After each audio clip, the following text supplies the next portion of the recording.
Hey everyone, and welcome back to For the Par Mind Body Golf. Once again, I'm Alex, and today we are going to do our very first course vlog. I'm super excited about this. It's a 7-hole course vlog today. I know it sounds like a very strange number, but on the home course I play at, it's the easiest hole to get off if you're not playing a full 18. We're going to jump right in today. I would really appreciate any and all feedback on the graphics we're using, if there's any improvements, anything you'd like to see changed. I am aware that we haven't got shot tracer at the moment. I will be getting that as soon as possible. And what that will mean is that we'll be able to see where the ball's going a little bit better than we can at the moment. The other thing I'd call out is at the moment I'm just using my iPhone to capture this content. It's not going to be great for zooming, etc. So what I'll do is I'll leave the camera as it is behind me on the tee box, and you will see every shot from where I'm playing that shot.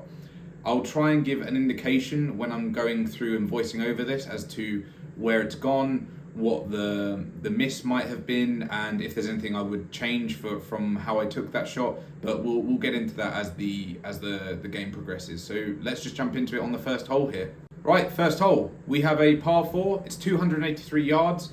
On my home course, this hole is almost luring you into a false sense of security. What you'll notice as we go through the vlog is the course is a very tight course. It's not the longest course out there. There are a couple of long par 4s, but generally speaking, it's not a hugely long course. It is, however, tight, and it will punish you if you go offline. So what I've chosen to do here is take a 5-iron off the tee. That will give me about a 200 to 210 yard total shot, leaving me somewhere between 90 and 100 yards in, or at least that's the goal. You can't expect best laid plans to come to fruition when you do absolutely no warming up, no time in the net before stepping up to the first tee box. So the practice swing you see here is the first swing of the club today, and the swing that followed is representative of that. I essentially just pushed this one out to the right into probably the worst danger you can place a ball on this hole. As I mentioned, right is a bad miss on this hole, and you can see why. The tree line completely blocks out the green. It's led me to have to hit a punch shot here, so I've actually got the 5-iron out again, just playing it low and punchy through the tree on the right.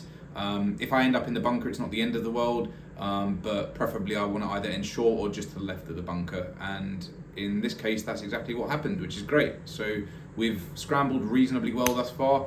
Now we've got to try and chip up and down for the par. I was actually really happy with this chip shot. Although the end result didn't necessarily reflect that, I think I connected with it well. I hit it exactly where I wanted to, which was right at the pin, because there's a big downslope that leads everything to the flag.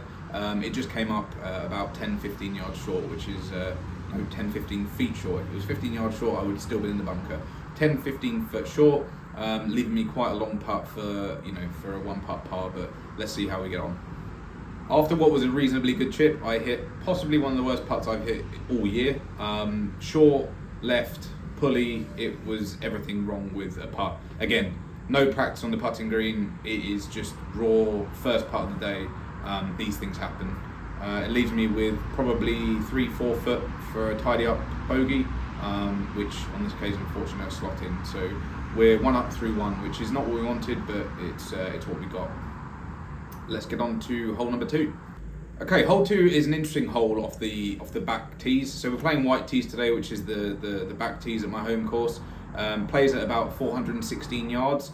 There is a risk reward shot on this hole, which is if you take the big stick out or the driver out, you can go over the trees on the right. You've got to carry about 270-ish to make sure you clear it, and that leaves you less than 100 yards into the hole.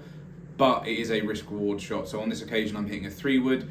There is a bunker about 280 down the fairway, which in the way I was playing today, or how the wind was today, it wasn't really reachable. So hitting a 3-wood down the middle, or that was the goal.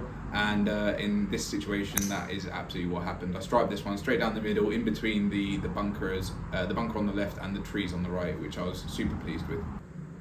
So here you can see the bunker that I was talking about on the left. Like I say, the 3-wood was not bringing that into danger today, which was awesome. We've actually just come off of the fairway, which is a little bit frustrating. So just in the first cut here, trees on my right shouldn't really come into play. It was, I think, an 8-iron into the green at about 160, 155, somewhere around there. Unfortunately on this occasion, again, much like the first hole, I've just left the club face open and pushed it out right. Even more frustrating, I pushed it so far that it went OB. Well, it didn't actually go OB, but it was unfindable by me. So I hit a second shot, which you'll see in just a moment, and this shot again went very much the same place, just not quite as bad. So we ended up just past pin on the right hand side of the green. After our drop 3, play 4, we are now playing our 5th shot, which is a not so easy chip from the right hand side of the green here. Big downslope to the left where the pin is, so you'll see that I'm aiming far right of the flag, or at least that's my goal, with the open club face, trying to get a lot of loft on it so it'll just land softly and roll down towards the hole. The ball didn't roll out quite as far as I was hoping, so I've left myself with a 10-12 foot putt for a 6 here, or a double bogey, or if I hadn't lost the ball, a par. But unfortunately with this putt, I just hit it a little bit too softly. It needed 1 or 2 revolutions more, but it left me with a 7 for a 3 over, for a total of 4 over through 2 holes, which is shocking. But we move on. We move on to the 3rd hole. We try not to let it compound. And we look to get back to a good score on the next hole. We try not to compound this though, so as I walk towards the 3rd tee box, try and clear my head, think about what I need to do on this next hole, and essentially start from scratch again. Okay, hole 3. So this is another par 4, not quite as long, 369 yards. It's a long uphill followed by a sharp downhill. On this occasion I'm using my 3 hybrid, so I'm looking to go somewhere between 220 to 240, get up to the top of the hill. If you get far enough there, you can hit the downslope and it will travel a long way until sort of 60-70 yards into the flag. And like I say, looking to not compound on the error of the previous hole, and on this occasion I don't at all. I hit a lovely shot, a baby draw on the right hand side of the fairway. I left myself with about 115, 120 into the pin. It's, like I say, it's quite a long way downhill, so I'm using a sand wedge here to get me to as close to that pin as possible.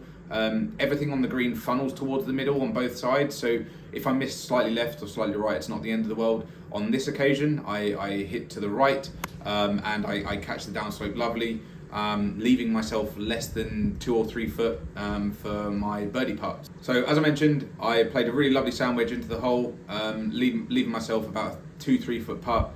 So nothing but a standard clean up here for the birdie, and we nailed it. So that's 1 recovered from the previous hole, which is a real good result. So well recovered, Alex, and a nice way to not compound errors.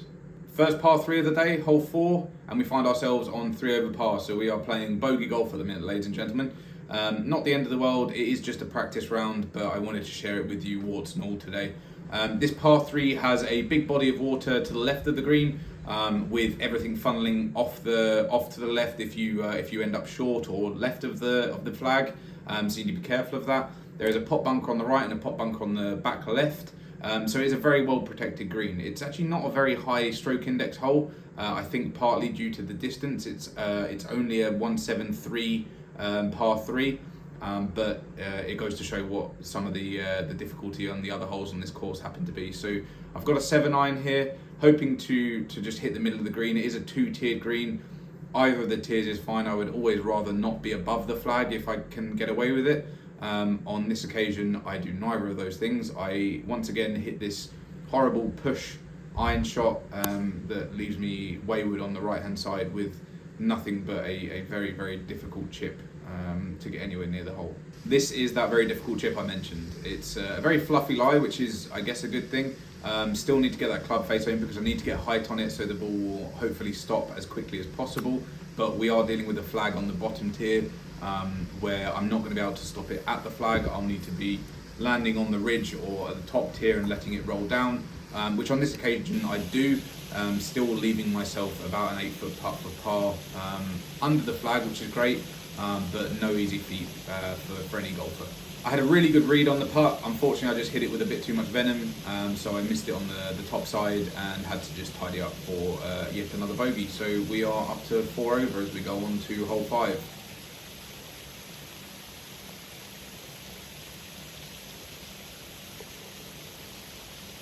Hole 5 sees us playing a 444 yard par 4. It is a difficult hole. It's a big dogleg left. there used to be a really large fern on this hole, which made it very difficult. Even if you were on fairway but left hand side, you'd have to play a draw into the green. However, they have got rid of that now due to water retention procedures, and we are now in a position where anywhere on that fairway you're good to have a shot into the green. Funny story on this, I actually had to play 2 shots because on the first one I wasn't recording. Nice one, Alex, which was just right hand side fairway. It was actually a really nice drive. On the one that you're about to see now, I end up hitting it further right. So again, pushing my shots once again. I just don't think I was completing my swing on this day. It is what it is. Like I say, it was a practice round. It was nice to get out. Great day. But yeah, a bit of a push drive, so we missed the fairway right here, leaving ourselves a bit of a tough shot into the green. I ended up with a much harder shot than I thought I was going to have here, to be honest. If anyone's ever played golf with me, they will know I hit a very high launching ball in general. So playing a low punchy number is not my highest skill set, and having these low hanging branches in front of me was not good, and you will see why in just a moment as the ball goes flying into them and drops straight down in front of me. So I've now got another shot into the green. This time I'm using my 9-iron about 150 yards in, hoping just to get it somewhere on the green and try and recover with a scramble par from what was a pretty poor shot off the tee.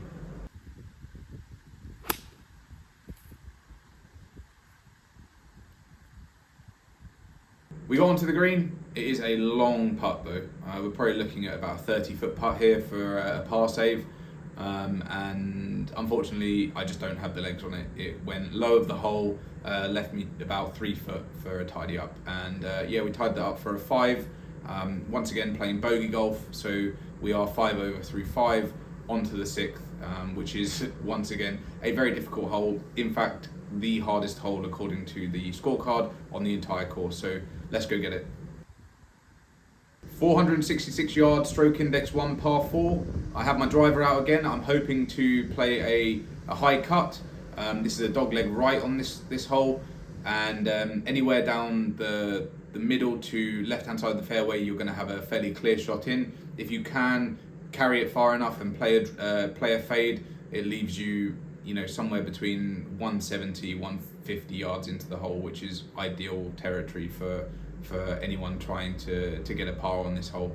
Unfortunately, I double cross it and I pull it into the tree. I get very lucky. It bounces off the tree down and right into the first cut on the left hand side of the fairway.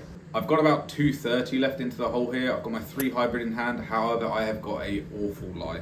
It's in what can only be described as an old divot that has grown over a little bit. So the ball is sitting down. I'm slightly above the ball as well on the uneven turf. So it's just a hit and get it down the fairway as far as we can. And on this occasion, I hit it reasonably well out of the lie that we had. Unfortunately, it was just to the right of the fairway, so in the rough on the right, with leaving me about 60-70 yards into the hole. After seeing the lie and the angle that I had into the green, I felt really confident about this chip shot, so I actually took the camera up to the green just to see how close I could land it and hopefully capture that for you all. So I have 70 yards in. I'm using my 58-degree lob wedge. Hit it really nicely. I just caught it slightly to the right and left myself about 10-15 foot just to the right of the flag. It's a fairly straightforward putt, but I make a bit of a meal out of it. Again, I hit it a little bit past the hole and have to tidy up for another bogey today. So that makes us 6 over through 6. Going on to the final hole, which is again a tough par 4. For those of you that have watched a lot of golf, you will know about Amen Corner at Augusta. At my home course, these 3 holes are Amen Corner. If you can get through these 3 holes at par or thereabouts, you've done very well, and it's a sign that you're probably going to have a reasonably good round. Hole number 7, it's not a very long hole. It's 331 yard par 4. It is, however, very tight. It is a dogleg right with a sharp uphill to a upside down saucepan green. What that means is if you are slightly off on right or left, everything will drop down either to a bunker or to a runoff area. Not an easy hole. So once again, I've got my 5-iron here, and again, I let myself down my camera. I hit an absolutely plumb 5-iron to begin with. Went back to my phone and saw I was not recording. Nice work, Alex. So I took another ball, and this is the one you're seeing now. And all I can say is that I managed to mimic exactly what I did before. And the next footage you'll see is me just showing how close those two 5-irons were, both in distance and how far from each other they were. So I was really pleased that you got to see both of those shots landing in very similar spots, and some of the consistency I can find in my game every now and again, especially through my irons. I was really pleased with this. As I mentioned, I hit my 5-iron really nicely. I've left myself 100 yards in. I've got my sand wedge in hand. Even with the slight uphill, I don't think the extra 5 yards is enough to warrant me going up to my gap wedge. So what I'm doing here is, I mentioned it in my gapping video, as opposed to hitting my standard shot, which is about 80%, I'm going up to sort of 90-95% on my swing here to make sure that I get the yardage I need out of my sand wedge. I catch it a little thin, which actually probably paid into my favour, and I've ended up just on the right hand side of the green, probably about 15-20 foot for a birdie putt.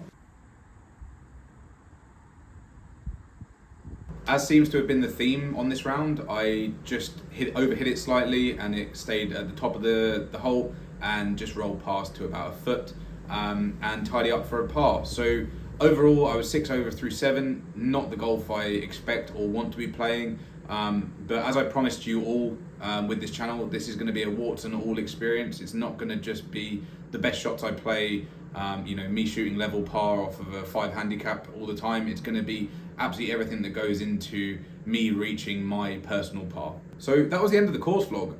Like I said, I absolutely loved recording this. I acknowledge the lack of technology is definitely a contributing factor into the quality of the overall experience for you as the viewer. So things like microphones for myself on the course would be really handy, so you don't have to have me doing a post-round voiceover. I think that would be awesome, and I'm looking to get some microphones in the very near future. Having a camera that can actually zoom and embrace the whole golf shot from when I take it to where it lands, it'd be awesome for you to be able to see that. Hopefully, again, if things pick up and I think it's worthwhile for my content and for you as the viewer for me to do that, I will absolutely pick myself up a decent DSLR to do that. And finally, the shot tracer. This is something that I can fix fairly quickly, so I will be getting shot tracer as quickly as possible so that you can get a real representation of both my ball flight and where the ball's going on the course. There is not a lot more for me to say today. I would love to just say, please, if you like the content, subscribe, pop me a comment. I'd love to know your feedback, any ideas that you have for content for this channel. I'd love to hear it. And if you're really interested, hit that notification bell, and you will get notified whenever I post a new video just like this. Remember, this channel is not just about golf, it's about mind, body, and golf. I will be posting content across all three of those. The fact that the last two happen to be golf is just coincidence, but I am so thankful for all of you out there that are watching the content, and I really hope I can reach out to more of you as time goes by. So once again, this has been For the Par Mind, Body, Golf. I'm Alex. See you soon.